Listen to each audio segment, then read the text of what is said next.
C.W. लेडबेटर यांचं एक पुस्तक आहे the masters and the path.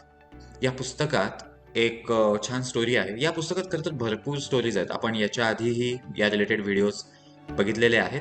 त्याच्यामध्ये वेगवेगळ्या स्पिरिच्युअल टीचर्सशी झालेले इंटरॅक्शन्स किंवा त्यांचे स्वतःचे एक्सपिरियन्सेस असे भरपूर स्टोरीज आहेत. त्यातलीच एक स्टोरी आहे 7 रे या कन्सेप्टबद्दल. ही स्टोरी काय आहे तर C.W. लेडबेटर आणि अजून 2 जण अड्यारच्या थिओसॉफिकल सोसायटीचं हेडक्वार्टर आहे त्याच्या छतावर बसलेले असतात आणि तिथं होली मास्टर जॉल कूल येतात. अर्थात आपल्याला माहित नाही की त्या प्रसंगाच्या वेळेला ते होली मास्टर होते की नव्हते, पण ते येतात आणि त्यांच्यावर बरंच डिस्कशन होतं. हे होली मास्टर जॉल कूल त्यांना बरीच टीचिंग्स देतात, बऱ्याच गोष्टी सांगतात आणि हे सगळं डिस्कशन चालू असताना C.W. लेडबेटर यांचे तिथं जे सहकारी असतात ते एक प्रश्न विचारतात आणि ते सांगतात की 7 रेज याच्याबद्दल आम्हाला सगळी माहिती सांगा. आणि तिथं लिहिलेलं आहे C.W. लेडबेटरनी की 7 रेज ही कन्सेप्ट फारशी शिकवलेली नाही, ती बऱ्यापैकी गुप्त होती आणि ती खूप कॉम्प्लिकेटेड टीचिंग आहे.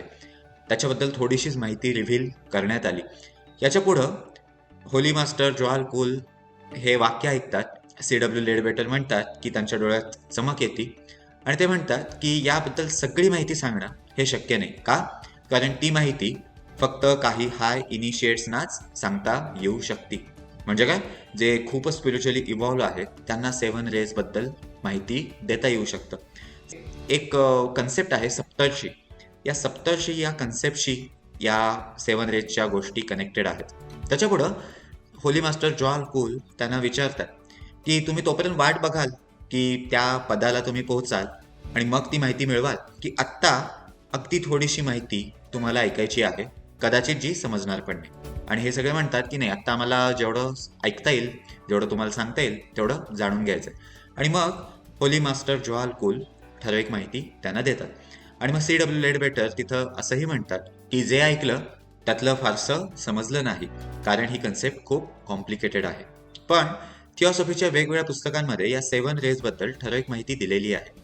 जर आपण ही माहिती वाचली तर खरंच आहे की आपल्याला लक्षात येत नाही की एक्झॅक्टली त्याच्यातून काय म्हणायचंय किंवा काय कन्सेप्ट आहे, आणि त्याचा प्रॅक्टिकल यूज हा तर खूप लांबची गोष्ट आहे. पण मी माझा एक पर्सनल एक्सपिरियन्स सांगतो. मी जेव्हा पहिल्यांदा ही कन्सेप्ट ऐकली 7 रेज बद्दल, तेव्हा मी स्पिरिच्युअल बिझनेस मॅनेजमेंट या वर्कशॉपमध्ये होतो. त्या कोर्समध्ये हे 7 रेज वापरून आपलं मॅनेजमेंट कसं करायचं, म्हणजे ऑफिसचं मॅनेजमेंट, टास्क मॅनेजमेंट, व्यक्तींना कसं ओळखायचं, कुठल्या व्यक्तींना कुठली कामं सोपवायची, हे शिकवलं जातं. आणि ती कन्सेप्ट एवढी इंटरेस्टिंग होती. तिथं आचार्य डॅनी हा कोर्स शिकवत होते. त्यांनी वेगवेगळी उदाहरणं सांगितली होती. वेगवेगळ्या चॅरिटेबल ऑर्गनायझेशन्स, वेगवेगळ्या मोठ्या कंपनी जसं ॲपल वगैरे अशी भरपूर उदाहरणं घेऊन, सोनी या कंपनीचं उदाहरण घेऊन या सगळ्या कन्सेप्ट शिकवल्या होत्या की 7 रेज कसे एक्सप्रेस होतात, वेगवेगळ्या कंपनीज थ्रू पण कसे एक्सप्रेस होतात, त्या कंपनीमधल्या वेगवेगळ्या डिपार्टमेंट हे 7 रेज कसे वापरत असतात, हे जर 7 रेज वापरले गेले नाही तर त्याचा काय परिणाम होतो, हे असं भरपूर वेगवेगळ्या एक्झाम्पल्स थ्रू त्यांनी एक्सप्लेन केलं. आणि ती कन्सेप्ट ऐकल्यावर त्याच्या नोट्स काढताना खूप मजा तर येतच होती, शिवाय समजत आहे असंही जाणवत होतं. अर्थात त्याच्यावर भरपूर नंतर विचार करावा लागला की हे एक्झॅक्टली आपल्याला इम्प्लिमेंट कसं करता येईल. पण त्याच्यानंतर काही वर्षांनी जेव्हा कदाचित कॉझल बॉडी या पुस्तकामध्ये 7 रेजची कन्सेप्ट वाचली, तेव्हाही लक्षात आलं की जर आधी स्पिरिच्युअल बिझनेस मॅनेजमेंटमध्ये 7 रेजची कन्सेप्ट शिकली गेली नसती तर हे समजणं फारच अवघड होतं. आणि त्याचं प्रॅक्टिकल इम्प्लिमेंटेशन ते तर विचारच करायची गरज नाही, कारण ती कन्सेप्टच नुसती समजायला आणि हे काय आहे हे समजायला भरपूर विचार करावा लागत होता. पण हीच तर खासियत आहे वेगवेगळ्या प्राणी हिलिंगच्या वर्कशॉप्सची. हीच खासियत आहे मास्टर चॉ कॉक्सी यांच्या टीचिंग स्टाईलची, की प्रचंड अवघड कन्सेप्ट ही सिम्प्लिफाय करून आपल्यासमोर येते. पण त्याच्या पुढंही आपल्याला त्याच्यावर विचार करावा लागतो, ते इम्प्लिमेंट करावं लागतं. आणि जसं आपण इम्प्लिमेंट करू तसं ते आपल्याला जास्त समजतं, तसं ते आपल्याला जास्त सहज वापरता येतं. तसं आपल्याला लक्षात येतं की सगळ्या गोष्टी या कन्सेप्टमध्ये कशा ऑलरेडी होत्या, वेगवेगळ्या गोष्टींमध्ये सिम्बॉल थ्रू या गोष्टी कशा सांगितल्या जात होत्या.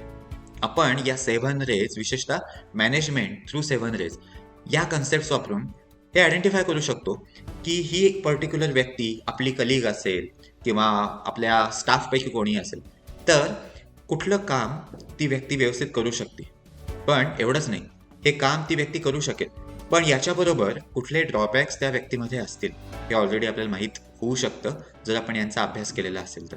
कारण स्पिरिच्युअल बिझनेस मॅनेजमेंटमध्ये आपल्याला वेगवेगळे टेबल्स मिळतात ज्याच्यामध्ये डिटेलमध्ये लिहिलेलं असतं की रे 1 ची व्यक्ती असेल तर त्याच्यामध्ये कुठल्या क्वालिटीज असतात आणि कुठले ड्रॉबॅक्स असतात. प्रत्येक व्यक्ती या 7 प्रकारच्या एनर्जीजनी बनलेली असते. जगातली प्रत्येक गोष्ट या 7 प्रकारच्या एनर्जीजनी बनलेली असते. मुळात विश्व निर्माण होण्यासाठी या 7 प्रकारच्या एनर्जीज वापरलेल्या आहेत, ज्यांचं नाव आहे 7 रेज. प्रत्येकामध्ये या 7च्या 7 ऊर्जा असतात, पण त्यांचं प्रमाण कमी जास्त असतं. ज्या व्यक्तीमध्ये ज्या ऊर्जांचं प्रमाण जास्त आहे ती व्यक्ती ठराविक पद्धतीनं वागेल, ठराविक पद्धतीनं विचार करेल, ठराविक पद्धतीची कामं त्या व्यक्तीला आवडतील आणि ठराविक गोष्टी त्या व्यक्तीला आवडणार नाही. त्याच्या स्वभावामध्ये ठराविक बदल असतील. हे झालं जनरल कन्सेप्ट. आता जर आपण याच्यात खोलात जायचं असेल तर मुळात आपण स्वतःला सोल समजतो, पण आपण म्हणजे जीवात्मा याचा एक ठराविक रे असतो. आपण म्हणजे आत्मा याचा एक ठराविक रे असतो. आपल्या ज्या वेगवेगळ्या बॉडीज आहेत त्यांचा सुद्धा ठराविक रे असतो. आणि जर आपण हे आयडेंटिफाय करू शकलो, हे फक्त गेस वर्क आपण करू शकतो आपला कल कसा आहे याच्यानुसार. एक्झॅक्ट हा रे कुठला आहे हे समजणं जवळपास अशक्य आहे, पण आपण गेस करू शकतो की आपलं शरीर म्हणजे फिजिकल बॉडी कशी रिॲक्ट करते, कसं रिस्पॉन्ड करते, आपलं इमोशनल नेचर म्हणजेच इमोशनल बॉडी कसं रिस्पॉन्ड करते, आपलं मेंटल म्हणजेच इंटेलेक्च्युअल नेचर म्हणजेच मेंटल बॉडी कशी रिॲक्ट करते.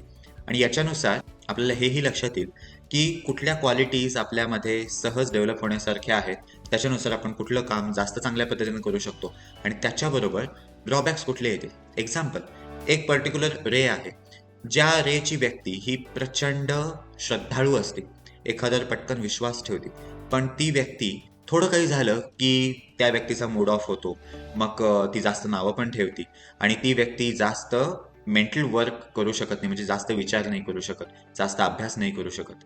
असंच काही प्रकारच्या व्यक्ती असतात ज्यांच्याकडं एखादं काम दिलं तर ते काम कंप्लीट होणारच, त्याशिवाय ते थांबणारच नाही. त्याच्यामध्ये कितीही अडचणी आल्या तरी ते त्यातून मार्ग हुडकतीलच. पण अशा व्यक्ती इतरांबरोबर तितक्याशा हार्मोनियसली वागतीलच असं नाही. जर ही व्यक्ती ह्युमन रिसोर्स डिपार्टमेंट सांभाळत असेल तर काय होईल? तिथं महत्त्वाची गोष्ट आहे हार्मनी, तिथं महत्त्वाची गोष्ट आहे कम्युनिकेशन, पण ही व्यक्ती तशी नाही. याचा अर्थ असा आहे का की ती व्यक्ती योग्य नाही? नाही, त्या व्यक्तीच्या क्वालिटीज पूर्णतः वेगळ्या आहेत. आणि याचा अर्थ जर त्या व्यक्तीला त्या पद्धतीची त्याच्या टेम्परामेंटनुसार म्हणजेच त्याच्या रेच्या क्वालिटीनुसार जर कामं मिळाली तर ती व्यक्ती जबरदस्त काम करेल. पण आपल्याला हेही माहीत होईल की अशा पद्धतीची व्यक्ती ती सक्सेसफुल काम करेलच, पण त्याच्याबरोबर कुठले ड्रॉबॅक्स असतील आणि आपण त्याच्यासाठी ठराविक मेजर्स पण घेऊ शकू. एक्झाम्पल, या व्यक्तीबरोबर दुसरी एक व्यक्ती अशी असेल जी कम्युनिकेशनमध्ये चांगली असेल, मग ही व्यक्ती कशी आयडेंटिफाय करणार? परत एकदा रेच्या क्वालिटीज बघून. आणि अशा प्रकारे आपण मॅनेजमेंट थ्रू 7 रेज करू शकतो. हे मॅनेजमेंट थ्रू 7 रेज शिकवलं जातं स्पिरिच्युअल बिझनेस मॅनेजमेंट या मास्टर चोआ कॉक्सू यांच्या वर्कशॉपमध्ये, जे आपल्याला अटेंड करता येतं बेसिक प्राणिक हिलिंग नंतर. आणि त्याच्यामध्ये इतरही बऱ्याच गोष्टी शिकवल्या जातात, जसं मॅनेजमेंट थ्रू स्फिंक्स. स्फिंक्स ही एक कन्सेप्ट आहे, आपण शाळेत शिकलेले होतो की स्फिंक्स या मूर्ती असतात इजिप्तमध्ये, पण या पर्टिक्युलर क्वालिटीज आहेत ज्या आपण वापरू शकतो वेगवेगळ्या कामांसाठी आणि वेगवेगळ्या अभ्यासासाठी, विशेषतः वेगवेगळ्या प्रकारचं बिझनेस ॲनालिसिस करण्यासाठी, प्रॉब्लेम आणि सोल्युशन आयडेंटिफाय करण्यासाठी वगैरे वगैरे. पण आजच्या आपल्या थिओसॉफी इन मराठीचं जे कन्क्लुजन आहे ते काय, तर ही जी कन्सेप्ट आहे 7 रेज ही प्रचंड प्रेशियस कन्सेप्ट आहे, ज्याच्यासाठी CW लेडबेटर यांच्यासारखे खूपच मोठी व्यक्ती ते विचारत होते, ते एन्क्वायर करत होते, त्यांना इच्छा होती की याच्याबद्दल माहिती घ्यावी, त्याच्यावर ते अभ्यास करत होते. आणि आपणही जर या 7 रेजचा म्हणजे 7 किरणांचा अभ्यास केला, त्याच्या एनर्जीचा अभ्यास केला आणि त्याचं जर ॲप्लिकेशन केलं तर आपल्याला भरपूर फायदा होतो. धन्यवाद हा व्हिडिओ बघितल्याबद्दल. आपण भेटू परत पुढच्या एका अशाच व्हिडिओमध्ये. नमस्ते.